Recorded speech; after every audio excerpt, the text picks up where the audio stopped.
I can be perfectly fine and then I'm not, and there's usually not a warning, and I'm hitting the not part right now.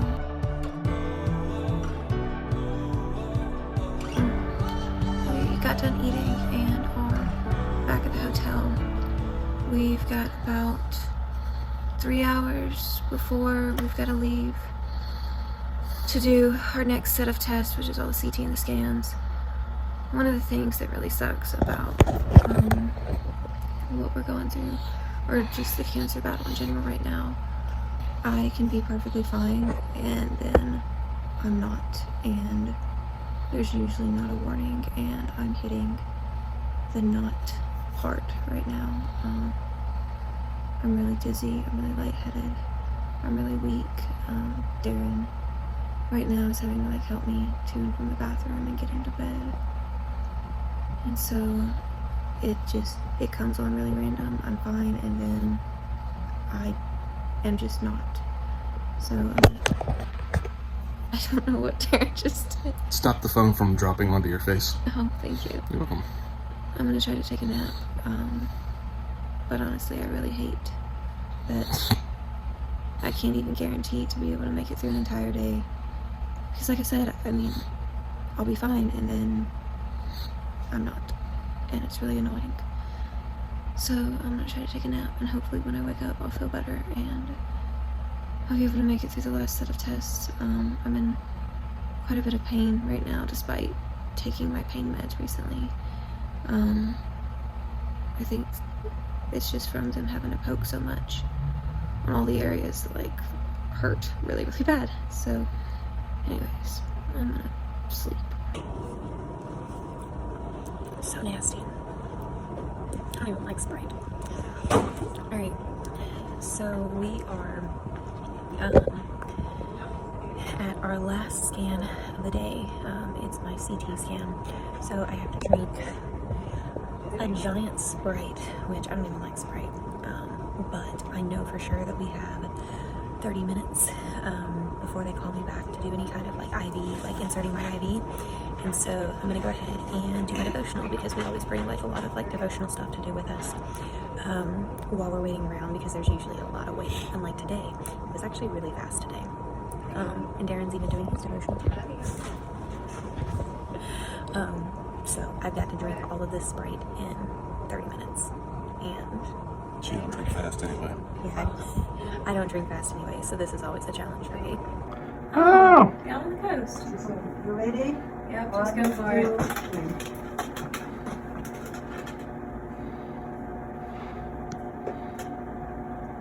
See you guys, Joel.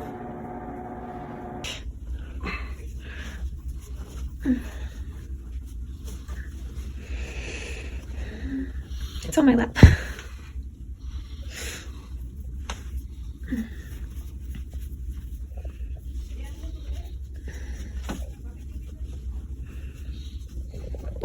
Thank you, baby. You're welcome.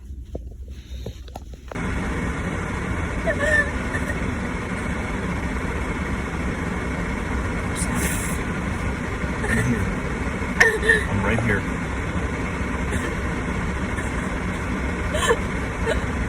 So this is a panic attack after our CT,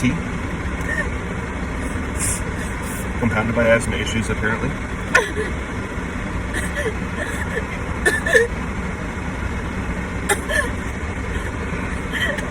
She's been like this for a little while now.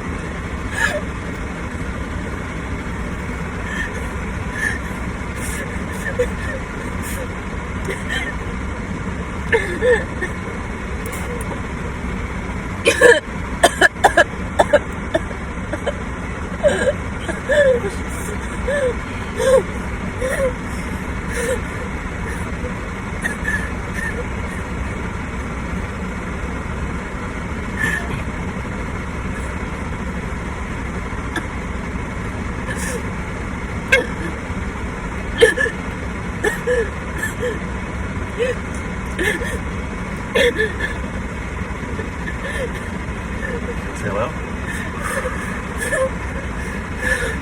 And hold it. You got it. There you go. Good. Good. Good. Good.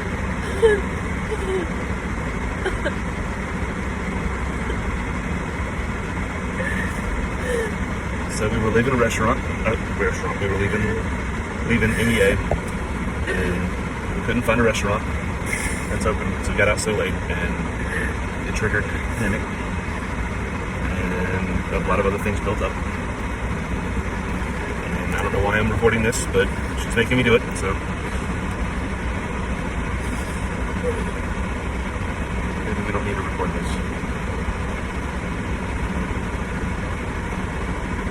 So after we woke up from the nap, I still was not feeling very good, but we went ahead and went to the CT appointment.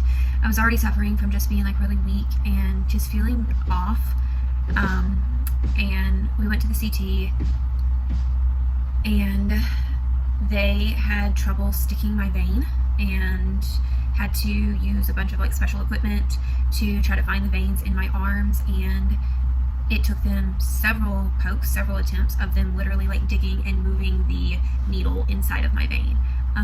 That does not feel good, and it makes you very, very nauseous, and so that's what I was experiencing. We were finally able to get the vein stuck, but it was a very long process. So our appointment was at 6:30 p.m. and when you get there, you have to check in, and then you have to drink the CT contrast dye mixed into, I usually drink it with a Sprite, and that takes another 30 minutes. And then after that, there is the interview process where they just ask you like a bunch of health questions, and then they just try to stick you with the IV to draw blood and do the IV so they can put the contrast in you while you're doing the scan. And that's when all the needle stuff happened, and it was really bad. So by the time all of that got done, we didn't even start our CT scan until 8 o'clock.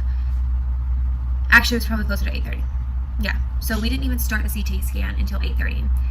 Then we had to actually go through the CT scan and the contrast dye. I'm not allergic to it, but it always makes me really just upset to my stomach. I get really bad cramps, and I get really nauseous. My stomach gets upset. And so that happened after the CT. And I'm just very, very emotional. I'm very exhausted.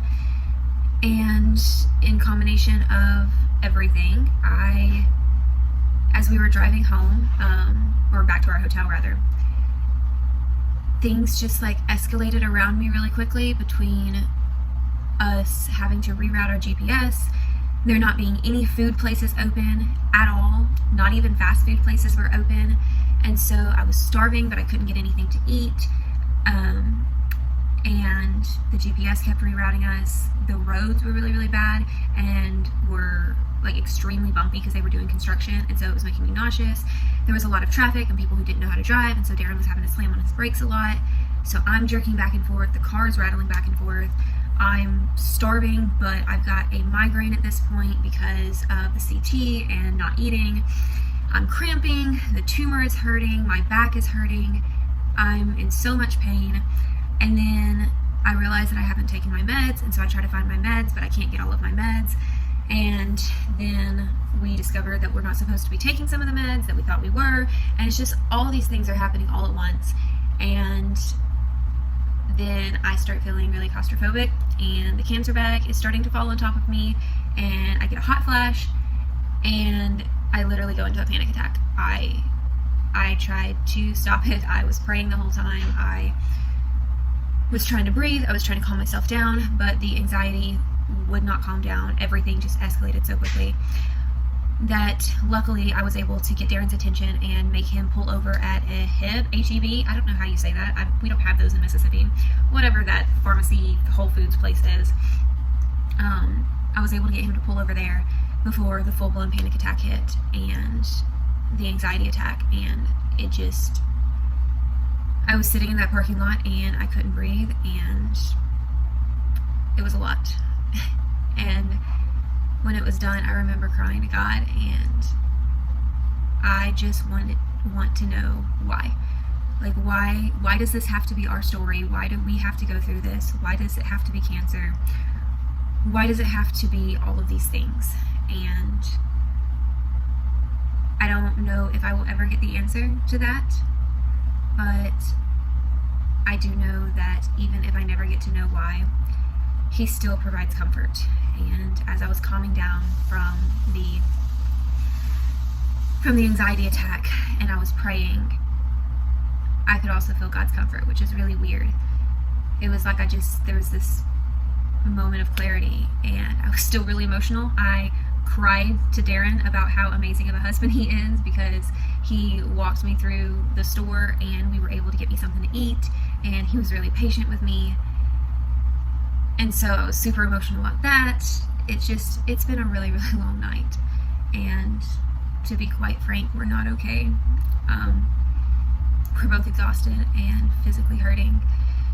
And it is midnight, and we have to get up at 5 a.m. tomorrow to be able to make it to all of our appointments. And those are the appointments that are going to be the telltale of everything. So we will see what happens tomorrow, but for now, we really need to go to bed.